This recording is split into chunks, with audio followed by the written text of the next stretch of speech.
আমাদের শ্রী শ্রী মা সাক্ষাৎ অন্নপূর্ণা। সাধারণত প্রতিদিন ভাত চাপানোর আগে মাকে জিজ্ঞেস করা হতো কতজনের চাল নেওয়া হবে। মা কোনোদিন বলতেন 10-12 জনের চাল নাও, কোনোদিন বলতেন আজ 2 বার ভাত বসাতে হবে। সত্যি সেদিন জনা 20 ভক্ত এসে হাজির। কোনোদিন বলতেন আজ সামান্য ভাত বসাও, কোনোদিন ভাত নষ্ট হয়নি।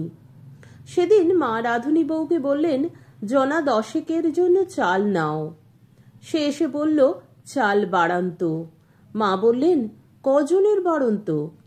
এই 2 জনের, বলল রাধুনী। মা বললেন আর একবার মেপে দেখো গিয়ে।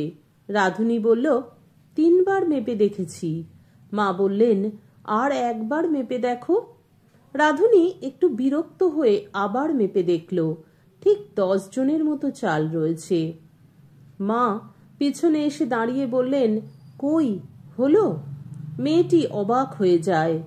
1 দিন 2 দিন নয়, অনেক দিন এমন হয়েছে।